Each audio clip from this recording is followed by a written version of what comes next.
instituto, que es de la suspensión, es característico propio del contrato de trabajo porque, bueno, la relación laboral es de plazo indeterminado, ¿no? Así es el principio general que establece el artículo 90 de la Ley de Contrato de Trabajo, principio que fue ratificado por la Ley de Empleo, es decir, la Ley de Empleo cuando se sanciona, que crea una serie de contratos que después fueron calificados como contratos basura, porque se derogaron, pero el tema del principio general de indeterminación del plazo hace que la relación continúe hasta estar en condiciones de jubilarse. El periodo de prueba forma parte de ese contrato y las condiciones para jubilarse son las que de alguna manera permiten que se extinga el vínculo que nació allá lejos y hace tiempo, es decir, como los requisitos que se tiene que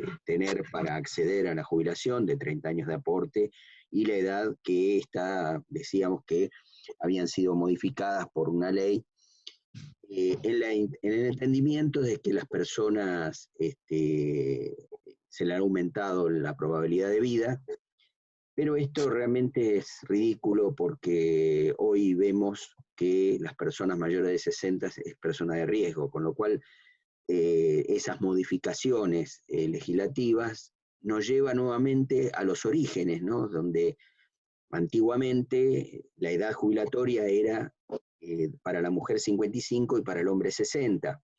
En la década de los 90 se elevó esto a 60 y 65 y ahora una nueva modificación se puede intimar el preaviso para extinguir el vínculo a los 70 años, lo cual nos remite, digamos, a repensar esto de la edad jubilatoria. Y además por otra razón, estamos con la problemática del empleo, muchos jóvenes que no tienen acceso al empleo, y estas personas que ya llegan a esa edad son un tapón, digamos, para la actividad económica, y son un tapón porque no permiten generar nuevos puestos de trabajo al no jubilarse, y estos jóvenes que no pueden acceder a la actividad económica. Entonces ahí se genera también un marco de tensión porque se piensan esas modificaciones o esas reformas previstas por determinadas circunstancias y termina siendo esto un problema serio. Me parece que el que estornuda es el que tiene el iPad de Hernán, que no tiene puesto el micrófono en silencio. Hernán, amigo Hernán, si puede poner el micrófono en silencio, así. Profesor, usted tiene la posibilidad de silenciar a todos los alumnos. Acá tengo uno en iPad, ahí está. Ahí está. Bueno, la cuestión es que decíamos que esto hace que, por otro lado, el artículo 10 habla de una presunción de caso de duda por el mantenimiento del vínculo contractual. Con lo cual, cuando aparecen contingencias de determinada manera o circunstancias que no posibilitan la prestación de servicio, no genera una suerte de suspensión, es decir, no se extingue el contrato, no se finaliza el vínculo, sino que continúa. Y aquí es precisamente donde aparece la figura de la suspensión.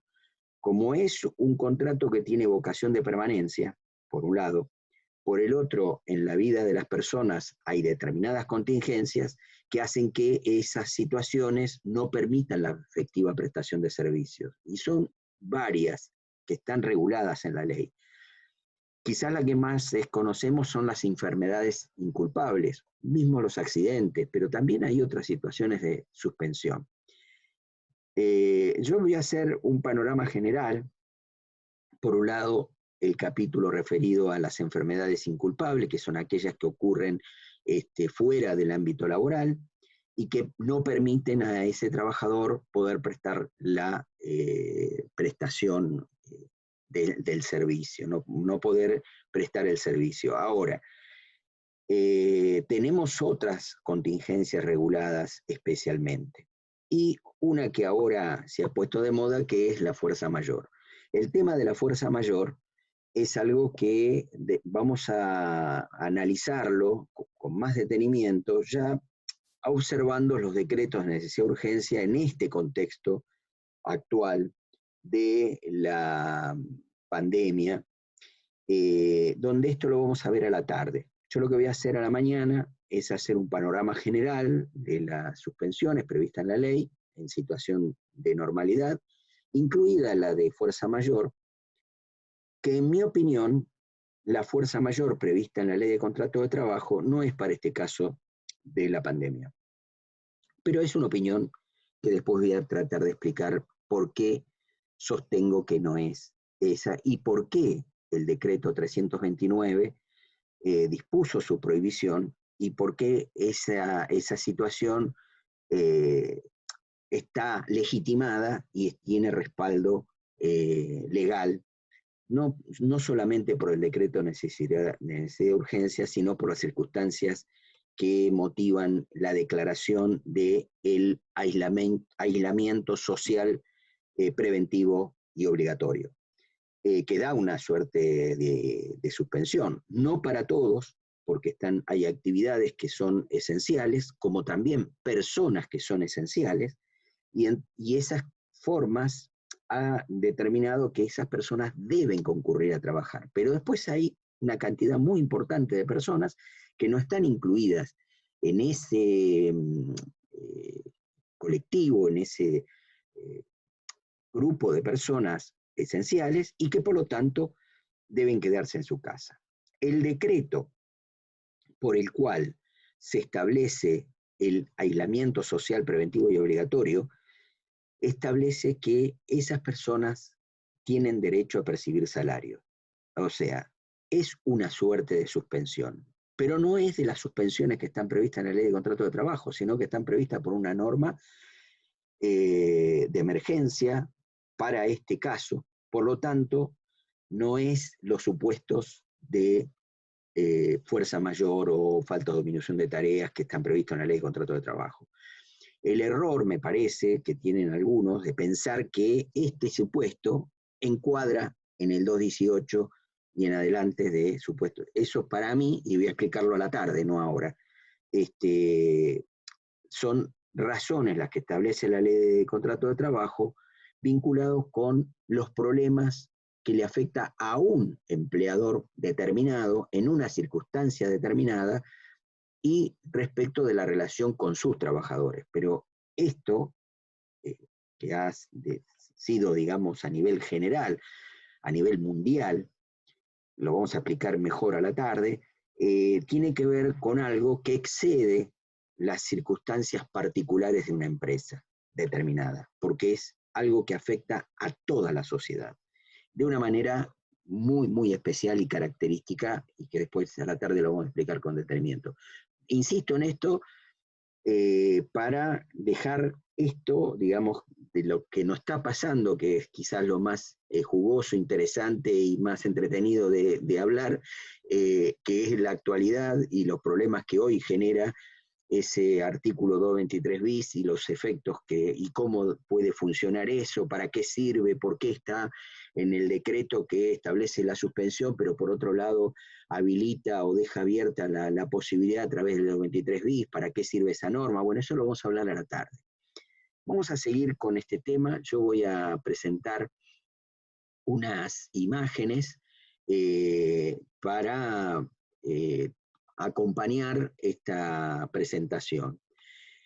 Bueno, decíamos que el tema de suspensiones nos genera, por lo menos en esta idea, digamos, si lo ponemos aquí,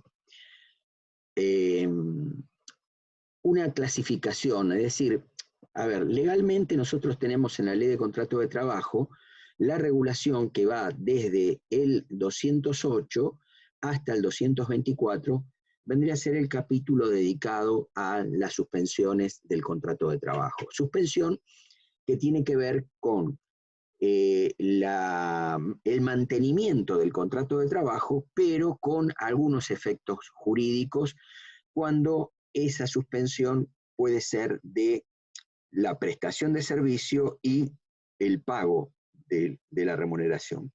Pero ahí la ley lo que me está diciendo es que en algunos casos se paga el salario o la sustitución de la remuneración de ese trabajador y la posibilidad de, aun cuando no preste servicios, cobrar una remuneración.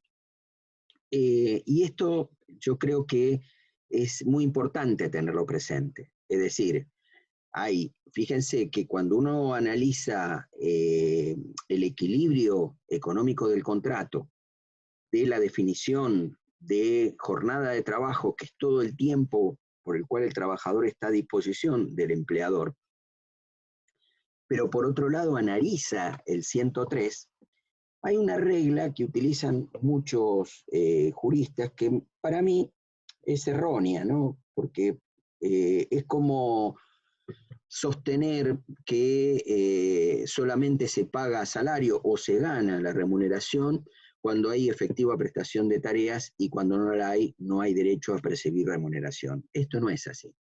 Es decir, la ley establece algunos supuestos donde, aun cuando no se preste servicios, la persona tiene derecho a cobrar salarios.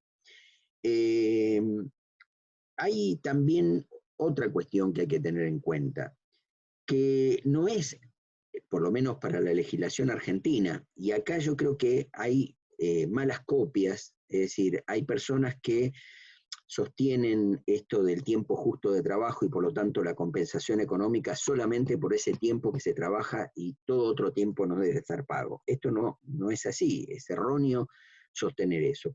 Pero ¿por qué? Porque eso viene del modelo anglosajón, es decir, la idea del tiempo justo de tarea. La mayoría de las empresas, más las empresas multinacionales, abogados de esas empresas, lo que hacen es tomar ese criterio que no es el de la legislación argentina y de otra legislación comparada que ha tomado Argentina como modelo, que es el de estar a disposición. Es decir, el salario se gana por el solo hecho de estar a disposición. Aun cuando no se preste efectivamente tarea, se tiene derecho a cobro de salario. Digo esto porque, por ejemplo, en los supuestos del aislamiento preventivo, aislamiento social preventivo y obligatorio de los decretos estos que sancionaron ahora con respecto al coronavirus, hay una suerte de reconocimiento de pago de la remuneración cuando no se presta tareas. ¿Pero por qué? Porque el trabajador está a disposición. No es que el trabajador no está a disposición. Es más, si el trabajador, o por lo menos la actividad, permite que ese trabajador pueda prestar servicio a distancia a través de medios electrónicos, ya comúnmente llamado teletrabajo, esto genera también esta idea de que ese trabajador no es que por su voluntad no va a trabajar, sino que hay una razón establecida por una emergencia sanitaria, no es una emergencia económica, sino que es una emergencia sanitaria, y que por esa emergencia sanitaria esta persona no debe salir y mantenerse aislado. Y esta situación genera que esta persona igualmente, según lo establece la norma, deba cobrar salario. ¿Por qué? Porque está a disposición. Si la empresa logra sustituir eso y generar un trabajo a distancia por medios electrónicos, entonces posibilitaría que ese trabajador preste servicio. En todo caso, eso tiene que ver con la forma de tarea o el tipo de actividad que pueda permitir este tipo de prestación. Por eso, ahí lo que tenemos que tener en cuenta es que la norma puede establecer pagos de remuneración aun cuando no haya efectiva prestación de tareas. Hay una de las características que nosotros tenemos que tener en cuenta en la suspensión de tareas es, primero, que siempre es temporaria. Por lo tanto, en una suspensión tiene que tener un plazo y el plazo debe ser fijo.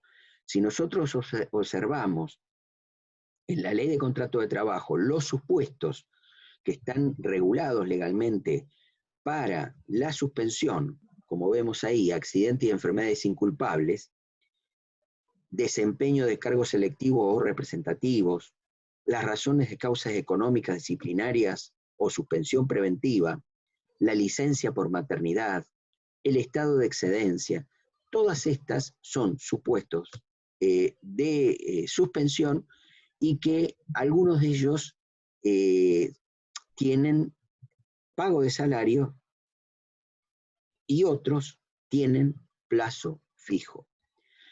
Para establecer una suspensión tiene que haber una notificación por escrito fehaciente. En esa notificación tiene que estar establecida la justa causa y el plazo por el cual se establece la suspensión. Por lo tanto, los 3 requisitos que exige una suspensión son justa causa, plazo fijo y notificación por escrita. No puede faltar ninguno de estos. Es decir, la justa causa y el plazo fijo tienen que estar establecidos en la comunicación fehaciente que se haga al trabajador, donde allí se explique cuál es la causa, ¿no? La causa inclusive puede ser pactada entre las partes, no necesariamente aquellas que están previstas legalmente, pero si están pactadas por las partes, donde se permite la suspensión de la prestación de servicio con o sin pago de salario, eso tiene que estar claramente establecido. Si no está establecido, digamos, por las partes, o no está concertado, no está pactado o negociado, debe aplicarse los requisitos legales para cada una de estas suspensiones previstas legalmente. La ley establece plazos máximos para cada uno de estos supuestos. Plazos máximos que uno tiene que tener presente. Primero, para falta o disminución de trabajo y razones disciplinarias tiene el mismo plazo de 30 días. Vamos a suponer que se trata de una comunicación de falta o disminución de trabajo por razones de pérdida de ventas o algún cliente que ha dejado de comprar. Bueno, ahí genera un impacto, una situación económica importante para ese empleador y puede utilizar este medio para suspender, en ese caso, la prestación de servicios. Ahora, esta situación, que tiene un plazo de 30 días, se diferencia al de fuerza mayor porque las características de la fuerza mayor, a diferencia de la falta o disminución de trabajo que son propias de la actividad económica, en el caso de fuerza mayor son aquellas situaciones imprevistas, es decir, que se relacionan con la imprevisibilidad y que aun cuando hubiese sido prevista, no pudo ser evitada. Por lo tanto, el concepto de fuerza mayor, que está previsto en la Ley de Contrato de Trabajo, es un instituto propio del derecho común. Nosotros no tenemos una definición de fuerza mayor propia de la Ley de Contrato de Trabajo o de las relaciones laborales, sino que cuando hablamos de fuerza mayor tenemos que acudir a lo que dice el Código Civil, no solamente respecto de la definición de fuerza mayor, sino también todos sus componentes, sus elementos constitutivos y el concepto que involucra las características propias del concepto de fuerza mayor. Y esto sí se va a relacionar, y lo vamos a ver a la tarde, de las excepciones que hay de la fuerza mayor y por qué decíamos que el caso de la suspensión preventiva obligatoria que se produce como consecuencia del coronavirus o de la pandemia provocada por este virus, no es igual que la prevista en la fuerza mayor de la Ley de Contrato de Trabajo. ¿Por qué? Porque ahí aparece el Código Civil diciéndonos en qué casos y qué supuestos. Esto lo vamos a ver a la tarde, pero hago hincapié en esto para relacionar también o tener presente que debemos distinguir la falta o disminución de trabajo de la fuerza mayor. Básicamente porque, bueno, la fuerza mayor tiene mayor cantidad de días, habla de 75 días de suspensión. Y ahí es donde en la década de los 90 se modifica el artículo, no se modifica, se introduce el artículo 223 bis precisamente para poder negociar que esa suspensión sea con un pago de salarios, pero que estos salarios pueden considerarse no remuneratorios. Esto es muy importante tenerlo presente, porque en ninguna parte de la ley de contrato de trabajo habla de rebaja salarial, tema que también lo vamos a tratar a la tarde. Yo he visto que de hecho las empresas dejan de pagar en este periodo, van a proponer una rebaja salarial y se firman el estado de desesperación que tienen las personas por cobrar el salario. Es decir, no pueden trabajar y le rebajan el salario, genera un impacto social en la familia de los trabajadores muy grave. A pesar de las compensaciones económicas que están previstas en las propias normas de emergencia, sin embargo, de hecho, está sucediendo esto. Esto es un problema serio. Básicamente porque en la ley de contrato de trabajo, en ninguna parte permite rebaja salarial. El 223 bis en ninguna parte habla de rebaja salarial. Eso realmente es algo que se está produciendo de hecho, no de derecho, y obligados por la fuerza, y esto entra el vicio de lesión subjetiva, ¿no? Que se aprovecha de la necesidad y ligereza de las personas. Y esto es grave porque, bueno, después lo vamos a ver si lo analizamos a la tarde, pero ya lo dejo anunciado. Esa modificación se introduce por la ley 24.700, año 96.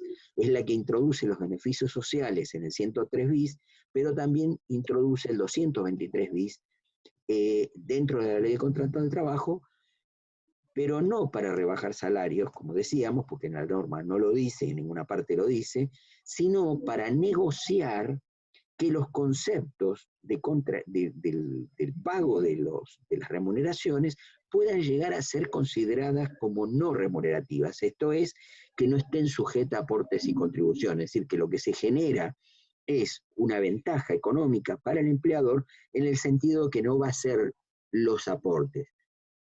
Temas que siempre reclama el sector empresario como costos laborales. Pero el tema es que el 223 bis lo que permite es negociar eso, no rebaja salarial. Pero lo dejamos ahí en suspenso.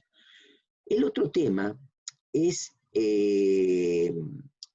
que puede pasar que en el periodo de estas circunstancias que motivan la suspensión, es decir, esa justa causa que da motivo a la suspensión, se involucre o se superponga con otras causales de suspensión. En tales casos, la ley establece un plazo máximo entre la falta o disminución de trabajo, razones disciplinarias o fuerza mayor de 90 días. Es decir, que en su conjunto no puede superar los 90 días de suspensión. Pero tengan presente que estos días se suman solamente por estas causales, no así por la causal de enfermedades inculpables. Solamente por falta o disminución de trabajo, razones disciplinarias, fuerza mayor, y en su conjunto, porque si la sumamos, ahí me está dando 135 días. Entonces, la ley dice, bueno, en su conjunto no puede superar los 90 días. También, respecto de la suspensión disciplinaria, tenemos que tener en cuenta que hay un artículo en la parte de derechos y deberes establecido en la Ley de Contrato de Trabajo, que es el artículo 67, que me establece un plazo de caducidad. Es decir, tenemos justa causa, algún motivo por el cual hay una sanción disciplinaria al trabajador, tenemos que pensar que esta es una herramienta, la sanción disciplinaria, derivada del poder de organización y dirección de la empresa, pero que aparece como una de las facultades unilaterales, y digo unilaterales porque es un contrato, es un contrato de trabajo, donde existen dos partes, donde hay una expresión libre de la voluntad, restringida por normas de orden público, donde hay algunos aspectos que son indisponibles, que uno podría decir, bueno, toda la legislación laboral tiene como finalidad tutelar y proteger al trabajador, pero cuando vemos que las sanciones disciplinarias solamente la puede ejercer una de las partes de la relación, ahí vemos que la inclinación de la balanza no es a favor del trabajador, sino que es a favor del empresario, porque no existe posibilidad de sanciones disciplinarias en caso de incumplimiento del empleador. Y hay muchas causales de incumplimiento. Por ejemplo, y lo que comúnmente pasa es la falsa registración, la registración del trabajador en una categoría menor de la que verdaderamente le corresponde, el no anotar la verdadera fecha de ingreso del trabajador. Y esto objetivamente, si uno lo analiza desde los datos que surgen de los organismos oficiales, tenemos que más del 35% de las personas están en una situación irregular. Por lo tanto, ahí tenemos unos incumplimientos bastante serios, que uno podría decir, bueno, ¿y cuáles serían las herramientas jurídicas que tiene el trabajador? Y la única que le queda es considerarse despedido, porque si el trabajador llega a cuestionar algo de esto, no tiene una acción de cumplimiento de la obligación comprometida inmediata, porque lo más probable es que lo despidan. Entonces ahí ya tenemos un problema de desequilibrio del contrato, un desequilibrio donde demuestra una vez más quién tiene el poder dentro del contrato. Y la ley lo demuestra dándole la herramienta de la sanción disciplinaria en caso de incumplimiento, cosa que si es al revés, si el que incumple es el empleador, el trabajador no tiene ninguna herramienta de acción de cumplimiento de la obligación comprometida. La única que tiene, uno podría decir, son tres: las acciones que tiene respecto de la licencia de descanso compensatorio, que la puede tomar por sí, el descanso anual, que lo puede tomar por sí, y ahora el volver al texto del artículo 75 de la Ley de Contrato de Trabajo original, donde el trabajador puede abstenerse de prestar servicios en caso de incumplimiento de algunas normas de seguridad e higiene por parte del empleador. Pero esta figura, son tres figuras por las cuales los trabajadores individualmente considerados muy difícilmente la usen por temor a que sea después objeto de represalias por parte del empleador. La principal, que lo despidan. Entonces, es muy difícil establecer acciones de cumplimiento de la obligación comprometida en cabeza del trabajador. ¿Por qué? Porque está sometido a esa relación de trabajo. Y ese sometimiento hace que se produce de hecho ese desequilibrio, pero que la ley da el respaldo a ese desequilibrio y a ese poder de esa relación desigual. Y la muestra es la sanción disciplinaria, es la muestra más cabal de quién tiene el poder en el contrato. Obviamente que el trabajador está sometido y se libera, porque el trabajador cuando celebra un contrato de trabajo resigna libertad. ¿Dónde se libera? Se libera en lo colectivo. Es decir, cualquier acción de cumplimiento de la obligación comprometida en la cual se puede llegar a ser efectiva, esa acción es la acción colectiva. Es decir, la huelga, la protesta, el reclamo, es la única variable dentro de esa relación de dominación o de poder. Es decir, es el contrapoder que puede ejercer el trabajador al poder del empresario, pero es de manera colectiva. El ejemplo que doy de los tres supuestos, digamos, que el trabajador puede accionar, son supuestos de excepción para tres casos concretos, dijimos, descanso semanal, descanso anual, y el tema de incumplimiento, que claro, como decía Vázquez Vialar, cuando se había derogado el golpe militar del 76, el artículo 75 original, que ahora se restableció, cuando allí se había derogado, la única posibilidad que se daba era la denuncia, pero claro, ahí Vázquez Vialar decía, bueno, pero nadie, por más que la norma no lo diga, nadie está obligado a dañarse a sí mismo. Si alguien visualiza que en su actividad no se está cumpliendo con las normas de seguridad e higiene y que corre riesgo su salud o su vida, puede abstenerse de prestar servicios denunciando la situación, y por eso no va a ser,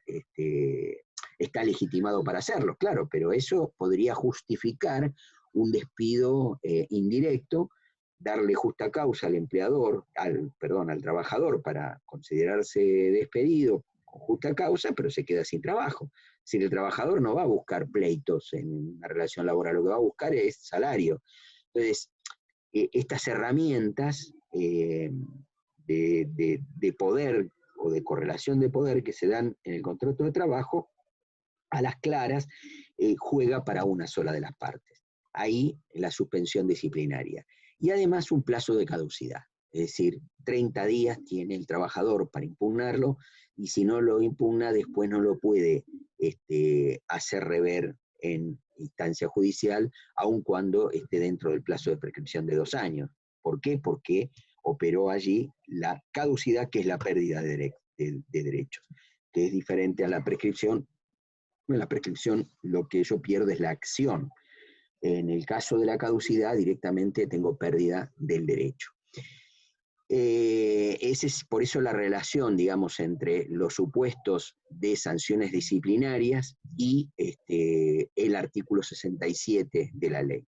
También el 69 nos está diciendo que yo no puedo utilizar la variación, digamos, del lugar de trabajo o el ius variandi como sanción disciplinaria. Esto me lo dice el 69. O sea que estas dos normas, 67, son normas establecidas para complementarse con la suspensión por razones disciplinarias. Después tenemos la suspensión por razón de quiebra. También la ley de quiebra había sufrido modificaciones, muchas modificaciones. En la década de los 90 se había modificado sustancialmente el tema de la quiebra, pero en el caso, el sistema o la regulación de la quiebra tiene un procedimiento. Es más una norma procesal que una norma de fondo, pero está regulada en un capítulo del Código de Comercio, con una ley especial. Tenemos el trámite de concurso, el trámite de quiebra, y estos tienen efectos directos sobre el contrato de trabajo. Después tenemos la suspensión preventiva, que es del artículo 224, que son denuncia criminal de hecho por el empleador y denuncia de un tercero de oficio.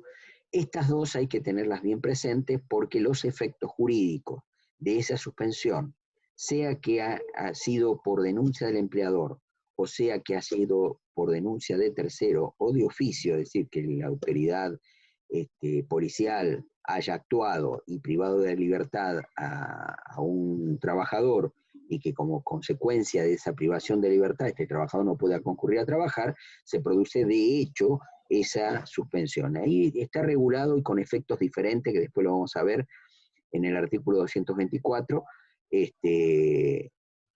y que esta distinción entre denuncia que la haga el propio empleador y la que haga el tercero es en cuanto a que si penalmente se comprueba que no hay una acción tipificada en el Código Penal donde justifique la detención de esta persona o la privación de la libertad de esta persona y salga absuelto, el empleador tiene que darle tareas, es decir, darle nuevamente tareas. ¿Por qué? Porque ha sido una denuncia que ha sido desestimada. Ustedes saben que los encausados en Argentina llevan muchos años privados de libertad sin tener sentencia. Y esto es grave, porque todo ese tiempo, si la denuncia es desestimada, pasado todo ese tiempo, son salarios que se devengan. Y si se entendió que no estaba acreditado los tipos penales que han sido imputados a las personas y esta persona sale absuelta, todo ese periodo en que se suspendió la prestación de servicio por una suspensión preventiva, debe pagarse salarios. Y si no se paga, puede considerarse despedido, o puede despedir, pero hay que pagarle los salarios y además la indemnización por ruptura injustificada. Después tenemos un supuesto llamado suspensión precautoria. La suspensión precautoria o cautelar no está prevista legalmente, o sea, la ley no dice que este sea un supuesto de suspensión, pero la jurisprudencia lo ha admitido, y lo ha admitido de manera casuística, pero que surge de una norma, o sea, de la parte de derechos y deberes de la Ley de Contrato de Trabajo, que es la obligación de dar ocupación efectiva. Es decir, el empleador tiene obligación de dar ocupación efectiva al trabajador. Este deber de dar ocupación efectiva es que el trabajador se pone a disposición del empleador y como consecuencia de estar a disposición de él, tiene derecho a cobrar salarios, pero además de cobrar salario, a darle tareas. Si no le da tareas, se puede considerar injuriado el trabajador. Injuriado precisamente porque no hay posibilidad de darle prestación de tareas. Sin embargo, la norma da una salida o un escape cuando razones extraordinarias justificaren no dar, o sea que el empleador tiene la obligación de dar tarea, pero si tiene alguna razón grave que justifique no dar esas tareas, después obviamente va a tener que acreditarlo y probarlo, pero puede no darle ocupación efectiva. El artículo 78 dice así: el empleador deberá garantizar al trabajador ocupación efectiva, de acuerdo a su calificación o categoría profesional. Esto es, hay ese deber y que por lo tanto, si no le da ocupación efectiva y lo tiene sin hacer nada, el trabajador se puede sentir injuriado por eso y denunciarlo, ¿no? Pero la ley hace una salvedad. A renglón seguido dice, salvo que el incumplimiento obviamente de dar ocupación efectiva, responda a motivos fundados que impida la satisfacción de tal deber. O sea, tiene que haber una causal, algún motivo fundado. Esto está en el artículo 78 de la Ley de Contrato de Trabajo, en el capítulo de deber de ocupación efectiva. Ahora, ¿por qué se deduce esto? Son los casos en el que el empleador nota alguna irregularidad, alguna situación y necesita hacer una investigación, un faltante de mercadería, un faltante de dinero, o alguna denuncia por situaciones de violencia, acoso o cualquier circunstancia en la cual tiene que analizar o deslindar responsabilidades de quienes hayan participado o actuado en lo que se sospecha como un incumplimiento grave o alguna situación que afecta al patrimonio de la empresa. ¿Haciendo qué cosa? Bueno, haciendo una suspensión precautoria y haciendo una investigación de los hechos, ¿no? Yo tengo por una sección donde hay faltante de mercadería. Están involucrados en esa zona 5 trabajadores. Y yo no sé, digamos, qué pasa, pero no puedo permitir que siga habiendo faltante de mercadería. Entonces, ¿qué hago? Hago un sumario interno. Hago preguntas, dónde trabajan, en qué sección, en qué horario trabajaron, cuándo estuvieron en la zona donde se está investigando el faltante, si vieron a alguien, si conocen a alguien que haya estado ahí, es decir, hacer una investigación, un sumario interno, pero no quiero que me sigan perjudicando y por lo tanto lo que hago es una suspensión precautoria. Obviamente que es una suspensión unilateral, justificada quizás en este artículo 78, pero el salario debe pagarse, ¿no? ¿Y esto para qué? Para ver si yo tengo realmente a una persona a la cual le puedo imputar una situación determinada que pueda justificar una justa causa de despido o una justa causa para la sanción disciplinaria. Y para esto yo tengo que hacer una averiguación, o sea, ir al detalle de los hechos para ver si pueden encuadrar en una justa causa de sanción disciplinaria o una justa causa de despido. Pero para esto yo tengo que tener elementos. ¿Por qué? Porque puedo correr el riesgo de no tener elementos para acreditarlo, para probarlo y obviamente verme involucrado en un pago de una indemnización que sería un costo muy alto para la empresa. Y también porque se corre el riesgo de que si hago una imputación de un hecho delictivo, por ejemplo, diciéndole al trabajador, vos me robaste o usted ha robado, esa imputación se me puede venir en contra, porque si eso se desestima como denuncia, a mí me pueden hacer una causa por falsa denuncia. Entonces yo tengo que tener mucho cuidado, mucha precaución antes de imputar un hecho delictivo a alguna persona. Por eso frecuentemente en estos casos se utiliza un giro, una expresión como pérdida de confianza, que no existe como figura de justa causa, pero la que frecuentemente se utiliza en todos los telegramas, mandándole al trabajador, bueno, por pérdida de confianza, bla, bla, bla, considere usted despedido, y obviamente no digo nada con pérdida de confianza, es decir, yo no estoy diciendo qué hechos son los que motivan la justa causa. La justa causa tiene que estar bien precisado el hecho.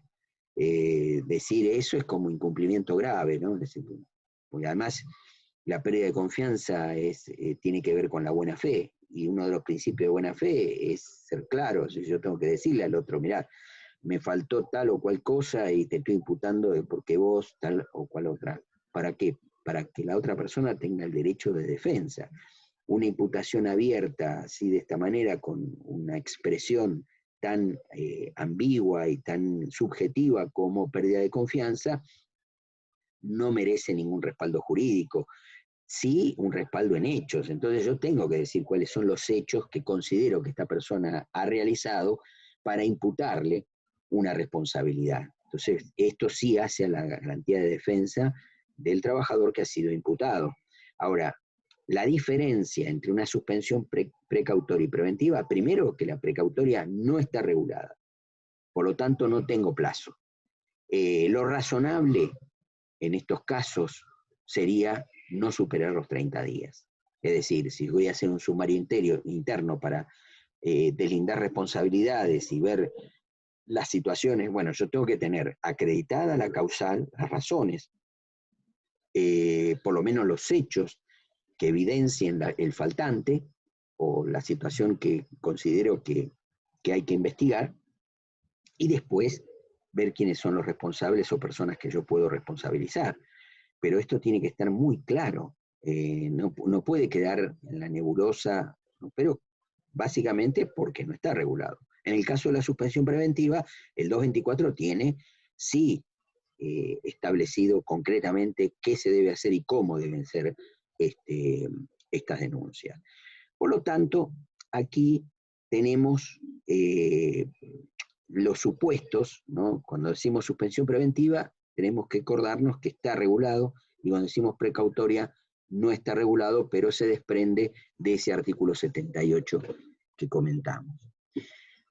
Bien, repasando, son temporarias, surgen de una causa imprevista que puede depender o no de la voluntad unilateral de las partes, pueden o no devengar salarios según la causal que las produce, subsistencia de la prestación de las conductas de las partes, o sea que como el vínculo se mantiene, todas las características propias de un contrato deben mantenerse, salvo aquellas que son las que dan causales a la suspensión. Y el cómputo de la antigüedad según los casos que también están previstos legalmente. Pasamos a ver que en esta situación, digamos, de clasificación, según los autores, cada autor, si ustedes van a cualquier libro, tratado o manual de derecho del trabajo, cada autor elige la forma de clasificar. La clasificación en realidad es una metodología, es una forma de dar un cuadro conceptual del tema. Nosotros hemos elegido esta, ¿no? Es decir, esta clasificación entre razones de naturaleza propias del hecho que la motiva del lado del empleado y las que originan del lado del empleador. La única supuesto de ambas partes cuando se acuerdan, digamos, hacen un pacto entre ambas partes para establecer una suspensión. Pero también tenemos la regulación, es decir, dónde aparece. Clasificación, vuelvo a reiterar que quizás autores eligen otra modalidad o otra forma de clasificarlo. Nosotros elegimos esta, ¿no? Es decir, tenemos del lado del empleado las razones que dan motivo a razones biológicas. ¿Cuáles? Bueno, descanso, maternidad. Razones patológicas, tenemos dos tipos, enfermedades inculpables, que son las de la Ley de Contrato de Trabajo del 208 al 213, y las enfermedades y accidentes de trabajo regulados en la Ley de Riesgo de Trabajo. Las causas sociales, que pueden ser las licencias que se dan por casamiento, por cuidado familiar, por examen, que están reguladas en el 158. Las que son preventivas, como lo que decíamos recién del artículo 224, las que dan una imposibilidad moral o ética que tienen que ver con un cargo político o un cargo gremial regulados en la ley como permisos a través del 215 y 217. La ley habla también en el caso de servicio militar obligatorio, pero eso ya ha sido dejado sin efecto. Después están las causales gremiales, ¿no? Que lo establece o lo regula desde la Constitución Nacional, el 14 bis, que reconoce el derecho de huelga. Recordemos que la huelga, si bien la Corte, en mi opinión, ha hecho una interpretación errónea del 14 bis respecto de qué significa gremio y qué es el derecho pero desde el punto de vista jurídico, mal analizado por el fallo Orellano por parte de la Corte, en mi opinión, y mal analizado porque analiza todo mal. Analiza mal el debate del constituyente cuando pone la palabra gremio, es una interpretación errónea, en mi opinión, y además cuando hace las citas de las normas internacionales. En todas ellas se reconoce el derecho de huelga a los trabajadores porque es un derecho que tienen los trabajadores, pero que su ejercicio es colectivo. Es un derecho individual de ejercicio colectivo. Por eso utiliza la palabra gremio, el 14 bis, es decir, la Constitución Nacional no utiliza la palabra sindicato. Y los constituyentes, cuando debatieron esto, hubieron 3 o 4 de todos los constituyentes presentes, 3 o 4 se oponían a que en la redacción dijera trabajador. ¿Por qué? Porque en la redacción original, tal cual como está escrita en el 14 bis actualmente, la objeción la hace el constituyente Alfredo Palacios, diciendo que la huelga era un derecho de los trabajadores. Entonces ahí empezó la discusión diciendo, bueno, pero un trabajador solo no puede decretar la huelga. Entonces esta es la discusión central. Era entre la palabra gremio y entre la palabra trabajador. Pero doctrinariamente lo que se dice es que la huelga es un derecho individual, pero de ejercicio colectivo, y lo colectivo se da a través del gremio. Y la relación entre la palabra gremio y sindicato es una relación de género a especie. Es decir, el género es gremio y la especie es sindicato o asociación. Los constituyentes no querían la palabra sindicato. ¿Por qué no querían?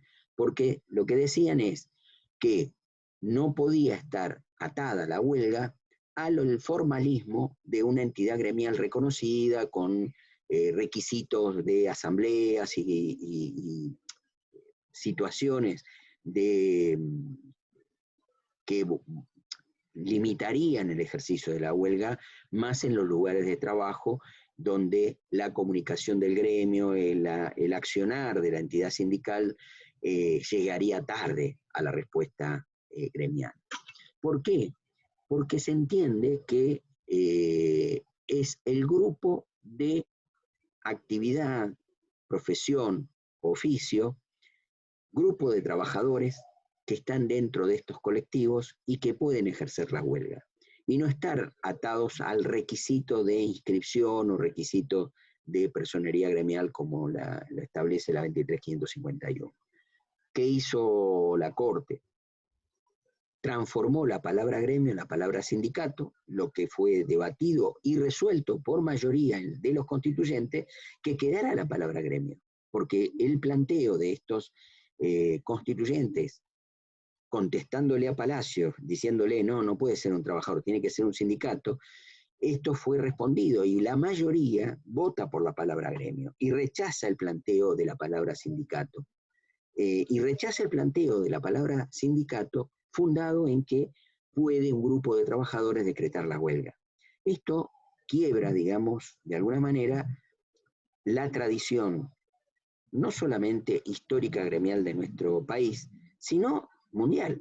Es decir, rompe una regla jurídica que nunca había estado en discusión y nunca había estado en debate, y sin embargo, este fallo orellano, en la coyuntura, le interesa sostener la idea de que tiene que ser un sindicato, simplemente inscrito, o un sindicato con personalidad gremial, pero que estar dentro de la 23.551, lo cual obviamente es un pronunciamiento que no se corresponde ni con las normas internacionales de derechos humanos de rango constitucional, que en alguna medida me dan contenido a esa palabra gremio del 14 bis.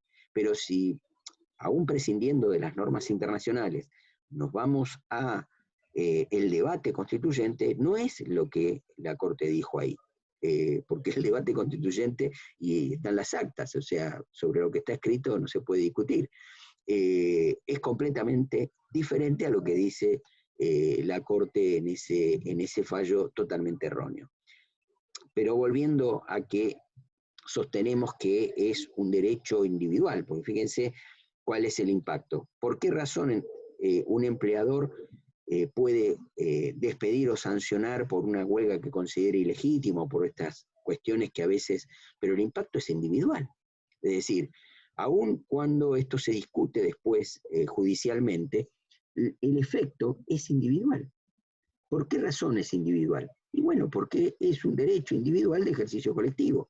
Es decir, es absurdo pensar que en abstracto un sindicato hace una huelga sin los trabajadores prestando el servicio. O sea, es con los trabajadores que no prestan el servicio que se hace la huelga, no porque la declare así en abstracto. Pero bueno, estas son discusiones realmente que deben ser revisadas, y esa Corte debe revisar esto cuando venga una Corte realmente seria. Volviendo al tema del empleado. Habíamos señalado que el incumplimiento contractual, o sea, las sanciones disciplinarias, surgían de este artículo 218, pero también había que vincularlo con el 67 de la ley.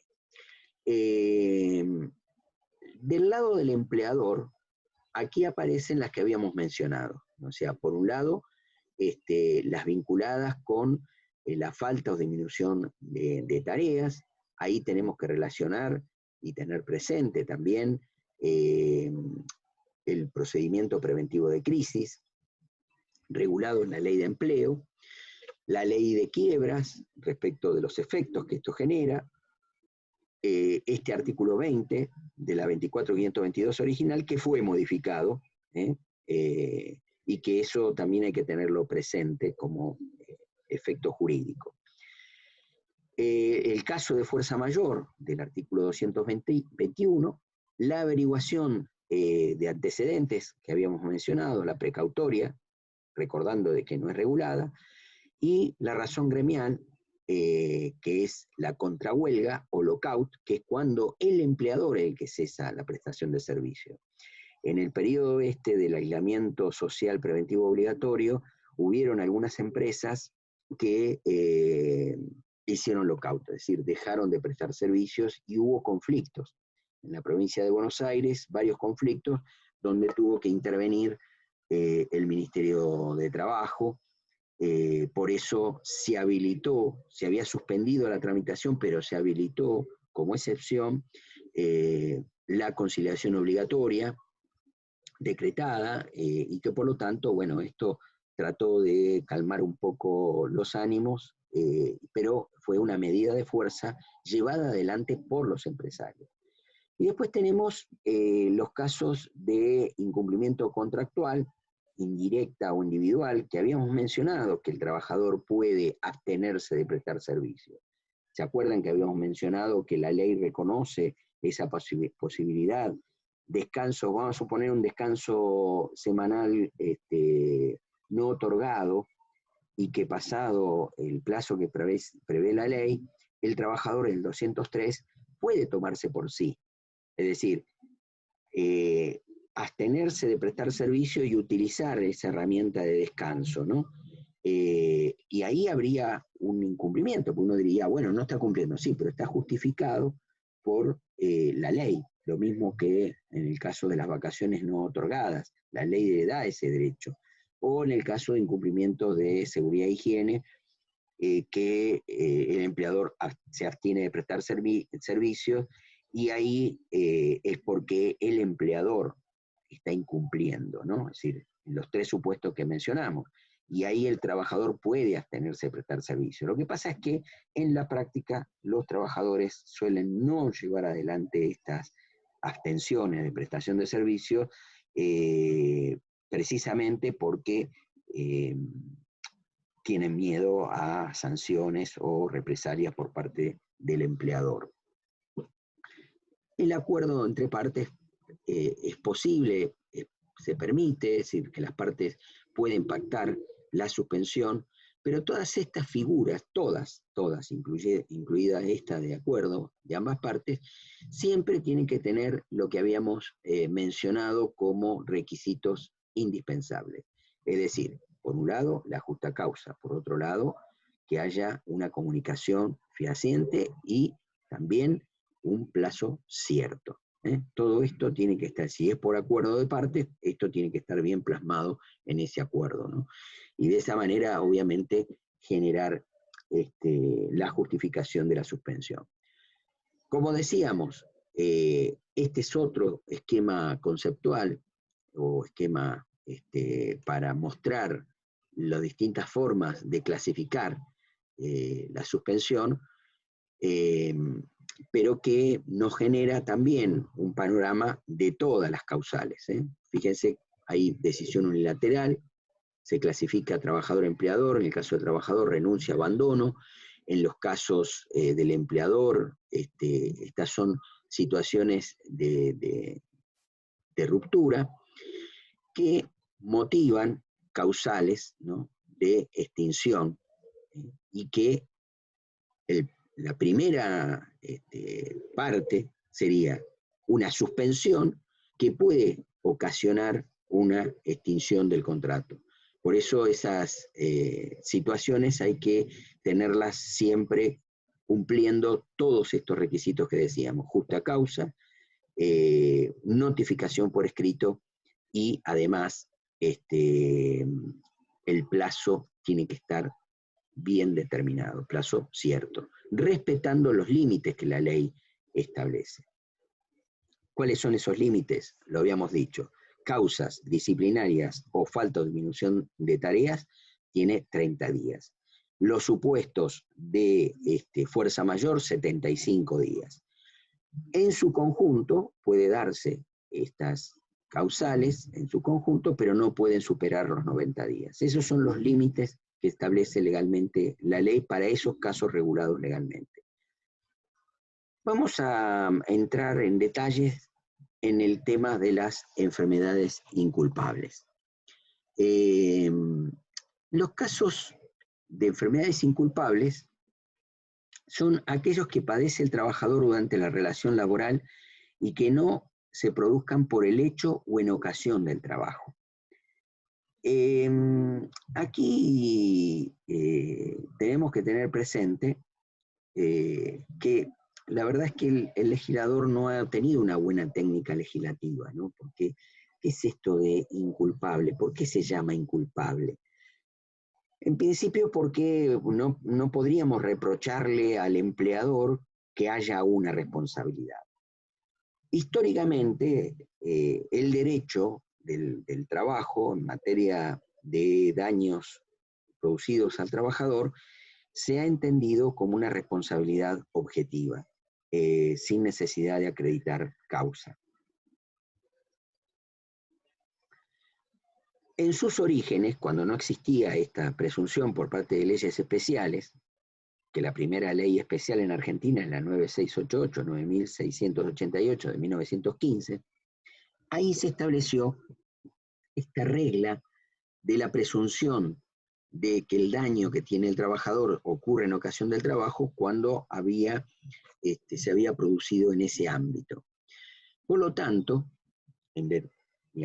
en contraposición de esto, todas aquellas situaciones que llevan a una incapacidad temporaria del trabajador que no tenga relación con el hecho o en ocasión del trabajo, genera una suerte de suspensión hasta que dure el motivo que da esta situación de incumplimiento de la prestación de servicio por razones de salud.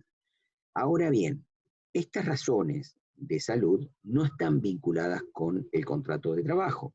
Son aquellos casos donde el trabajador se imposibilita motrizmente o situaciones que llevan a estar postrado en una cama, como podría ser un partido de fútbol en un domingo de descanso con amigos y tiene un esguince o una fractura y obviamente no se vincula con la tarea, no tiene nada que ver con el trabajo y esta persona tiene una imposibilidad material y concreta de no poder prestar servicio, trasladarse hasta el empleo y hacer sus tareas. Esta imposibilidad lleva a que no pueda cumplir con el débito laboral. Este no incumplimiento, la ley establece algunos requisitos, pero tiene en la regulación del 208 el reconocimiento del pago del salario. ¿Qué salario?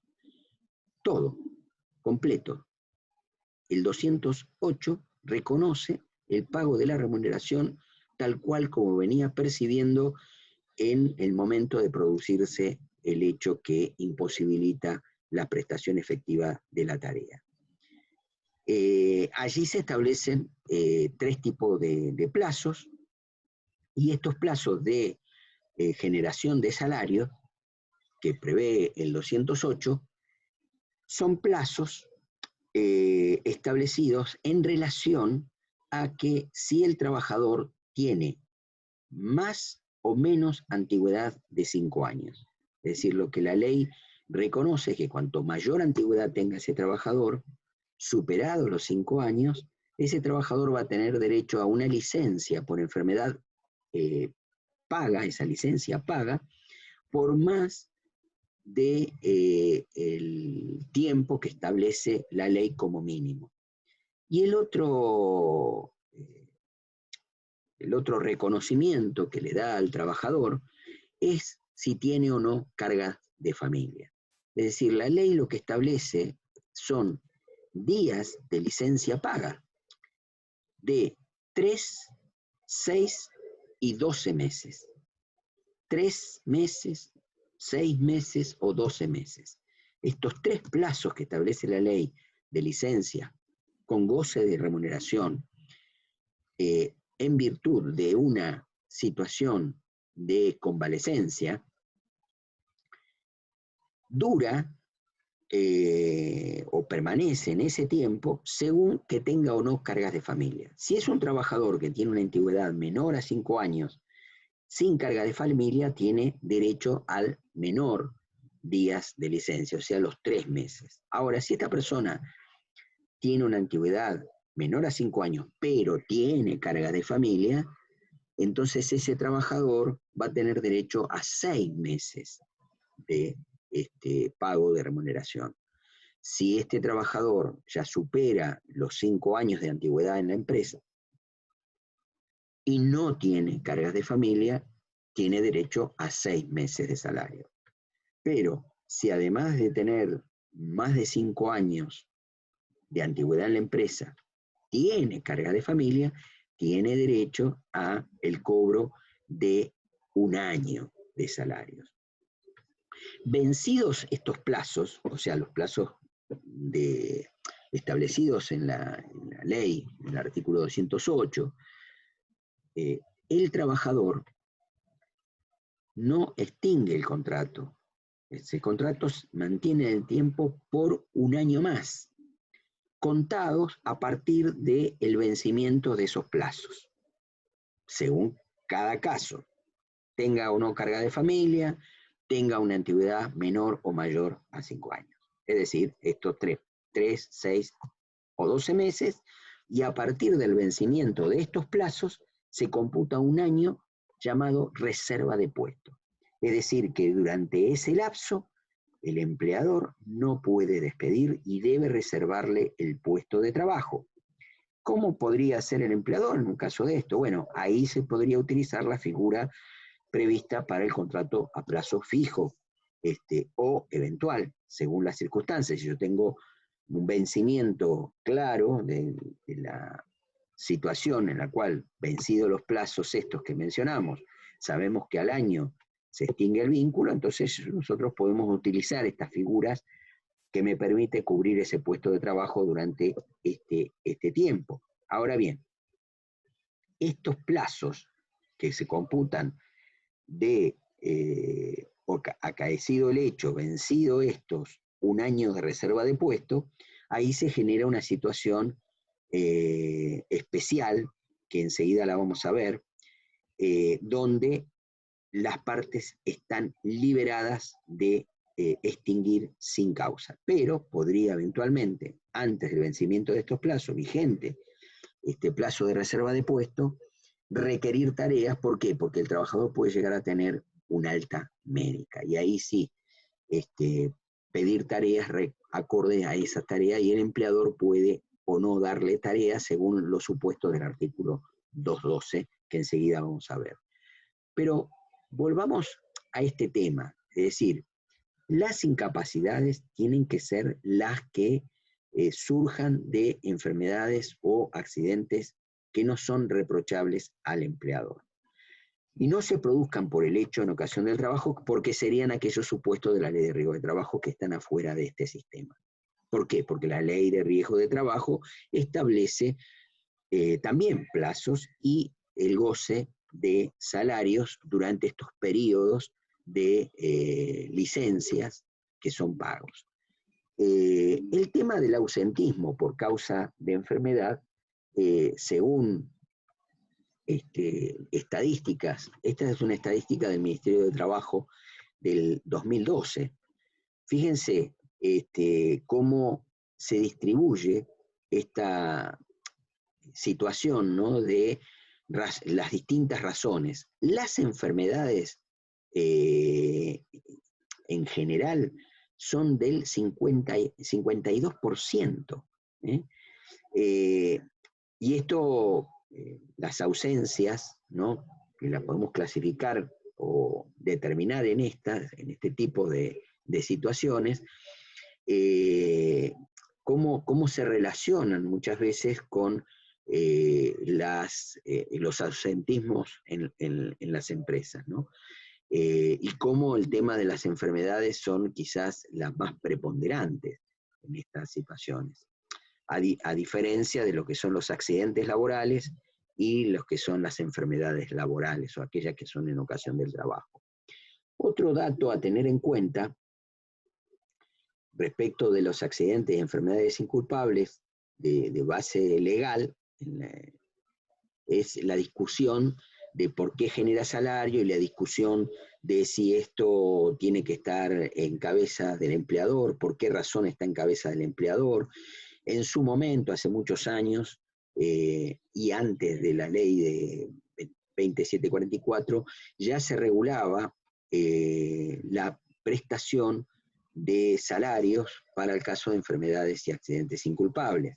Estaban en el Código de Comercio, estaba previsto la suspensión en estos supuestos y se contemplaba el pago de salarios.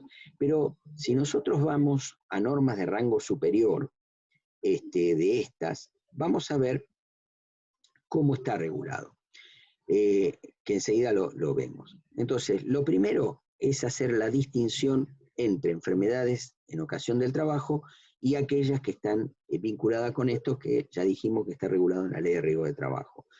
Norma que lo que hace la Ley de Riesgo de Trabajo es reglamentar derechos constitucionales. ¿Por qué digo esto? No es que la ley, digamos, que el reconocimiento de el pago de salarios o el reconocimiento de las indemnizaciones o el reconocimiento de prestaciones de salud, como podrían ser medicamentos o internación, todos estos gastos, en realidad lo que hacen es reglamentar derechos que vienen de la Constitución. ¿Qué derechos? Bueno, el 19, las acciones privadas, que uno puede decir, bueno, la libertad de contratar, ¿dónde está regulada en la ley fundamental? Está regulado en el artículo 19, las acciones privadas de los hombres. Es decir, ahí tenemos que un contrato es una acción privada entre las personas y estos actos celebrados entre las personas es el contrato. Entonces, muchas veces se esgrime la libertad de contratar con fundamento en el 14 y eso es un error. El 14 no habla de voluntad de las partes y nada que se le parezca. Habla sí de ejercer toda industria lícita, pero el ejercicio de la industria es algo unilateral, no es un contrato de ejercer industria lícita. También hay una confusión ahí. Y además, lícita, es decir, que está dentro del ordenamiento jurídico. Por otro lado, también la voluntad de las partes está dentro del ordenamiento jurídico. Si uno revisa el 19, dice que debe estar sometido al orden público. Es decir, que lo que celebren las partes está sometido al orden público, lo dice el artículo 19 de la Constitución. Pero además, esas acciones privadas no pueden perjudicar al tercero. Y aquí es donde tenemos que tener presente que en su momento, cuando se declara la inconstitucionalidad de la Ley de Riesgo de Trabajo, se declara la inconstitucionalidad de la norma que establecía la exhibición de responsabilidad del empleador del artículo 39 de la Ley de Riesgo de Trabajo con fundamento en el artículo 19. Pero también se relaciona con el artículo 14 bis, es decir, el 14 bis cuando habla que el trabajo en sus diversas formas gozará, imperativo, utiliza imperativo que va dirigido al legislador, si bien va dirigido a los tres poderes del Estado, pero en concreto el legislador que es el que dicta la norma reglamentaria.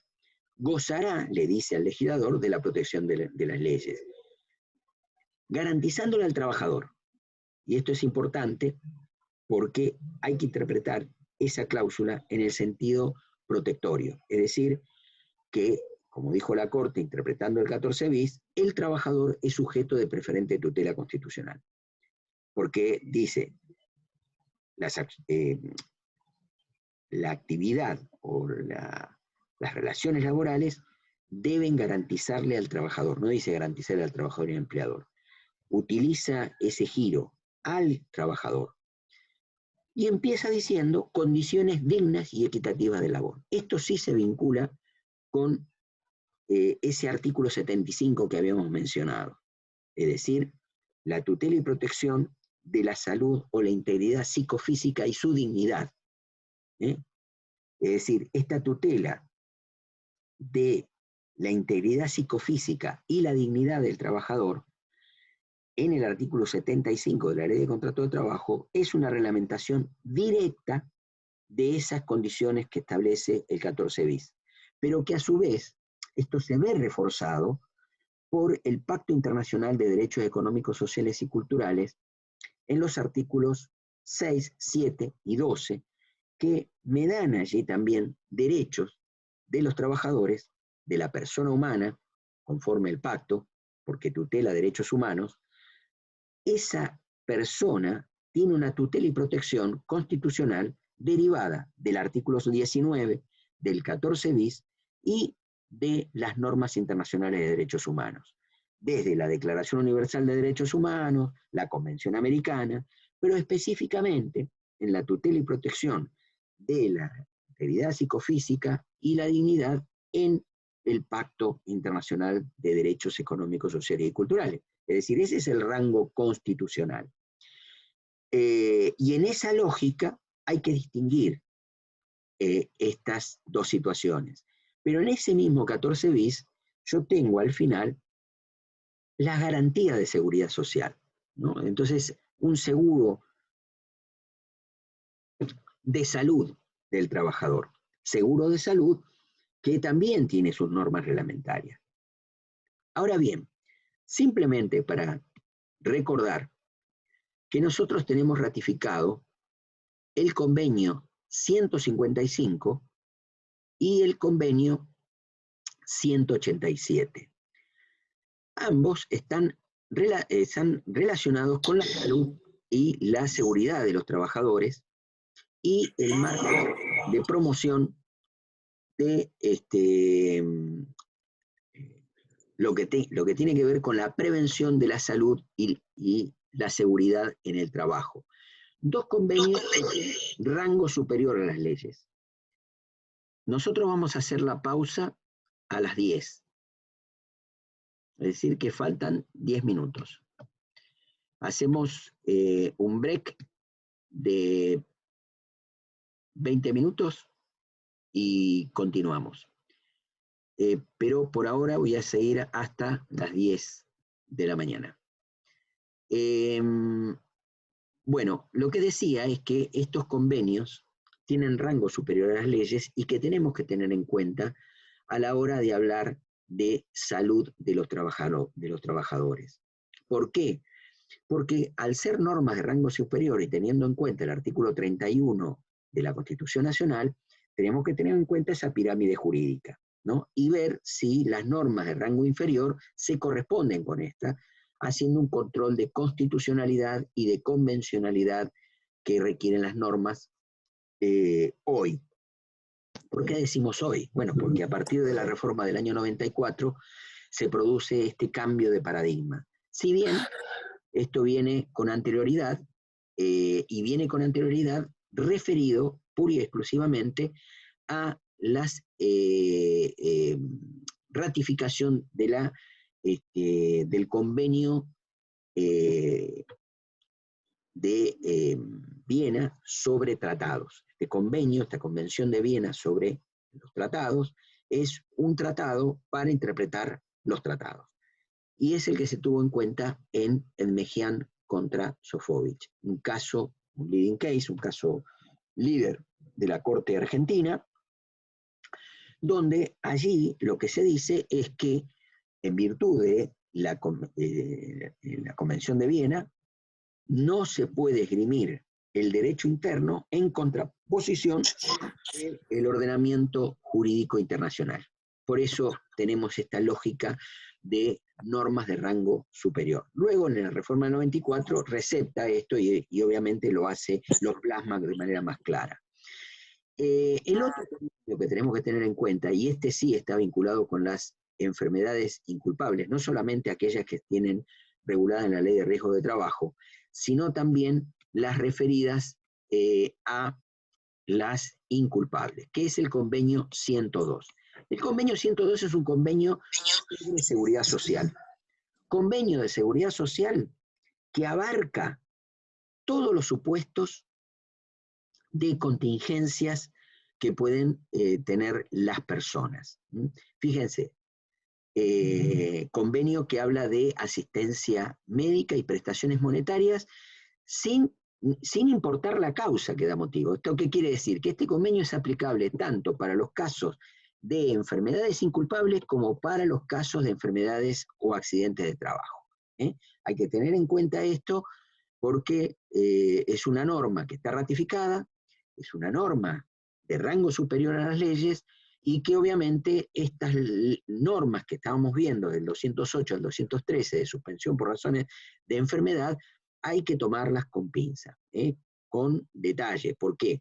Porque nosotros no teníamos ratificado esto, teníamos previsto todas las contingencias y todas las coberturas para estas contingencias previstas en el convenio.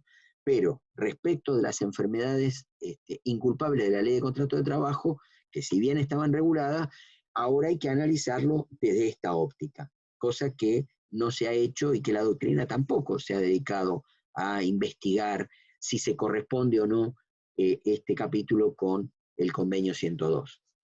Importante por eso, por el rango superior a las leyes. Este convenio dice que la asistencia médica y de prestaciones monetarias comprende todo estado mórbido, cualquiera que fuere su causa. Fíjense, cualquiera fuere su causa, es decir, que estamos hablando de que puede ser en ocasión de trabajo como puede ser inculpable, ¿no? De los previstos que estamos mencionando. Incluye tanto la de carácter preventivo como curativo. Entre las personas protegidas se incluyen las categorías prescriptas de asalariado, población económicamente activa y residentes, sus cónyuges e hijos. Las prestaciones, en caso de estarlo mórbido, deberá comprender la asistencia médica general, incluida la visita a domicilio, la asistencia por especialista, el suministro de productos farmacéuticos y la hospitalización. Estos supuestos, ¿no?, que están previstos en este convenio 102, es para tenerlos presentes. Bueno, tópicos a tener en cuenta: configuración de los accidentes y enfermedades inculpables, oportunidad y efecto del aviso al empleador, el control empresario, cuestiones acerca de la validez del certificado médico, consecuencias ante la discrepancia de diagnóstico, la facultad reglamentaria del empleador, el poder disciplinario del empleador frente a la negativa del trabajador de someterse al control, y el plazo de protección legal y conceptos de carga de familia. ¿Dónde vemos esto? Bueno, artículos 209 y 210. Es decir, hay obligación por parte del trabajador de poner aviso de la circunstancia que lo ha llevado a estar convaleciente. Y el lugar. ¿Por qué es importante el lugar? Porque es la manera que el empleador puede ejercer su control. Es decir, facultades que tiene el empleador de controlar a través de algún profesional médico el estado de salud de este trabajador. Por otro lado, este aviso, ¿no?, tiene que ser en la primera oportunidad que tenga el trabajador. ¿Por qué? Bueno, suponer que está cruzando una avenida, pasa un automóvil, lo levanta por el aire y obviamente no puede mandar el mensajito de texto diciendo estoy por tener una convalecencia, mientras cae y se estampa en el asfalto y queda inconsciente. Es decir, esa persona obviamente no está imposibilitada de dar aviso a dónde está. ¿no? Bueno, la ley dice en la primera oportunidad que tenga. Y es importante decir dónde, porque se ha dado casos donde se ha visitado al trabajador en su domicilio y no se lo ha encontrado, y por eso lo encontró a la vuelta de su casa jugando al fútbol o haciendo alguna otra actividad que no tenía que ver con el estado de convalecencia. Pues el empleador tiene posibilidades de control. Acá tenemos un problema serio con el tema del control. ¿Por qué? No tenemos un organismo público que pueda verificar estas circunstancias. Y el problema se da con el certificado médico del médico tratante del trabajador y lo que puede decir el diagnóstico del médico puesto por la empresa. Si esto se contradice, es decir, el médico tratante del trabajador dice no puede trabajar, el médico contratado por la empresa dice sí, puede ir a trabajar, lo que frecuentemente pasa, con lo cual esta discusión, si no hay un tercero que lo pueda resolver administrativamente, es decir, un organismo que intervenga allí, es probable que esto termine en una extinción del contrato. Lamentablemente es así. Yo creo que habría que instrumentar medios adecuados para solventar estos problemas que frecuentemente terminan en un despido o en una situación de conflicto. Innecesarias, porque en realidad si la persona está convaleciente y el tipo de médico, digamos, que trata al paciente, tiene que tener alguna garantía de objetividad.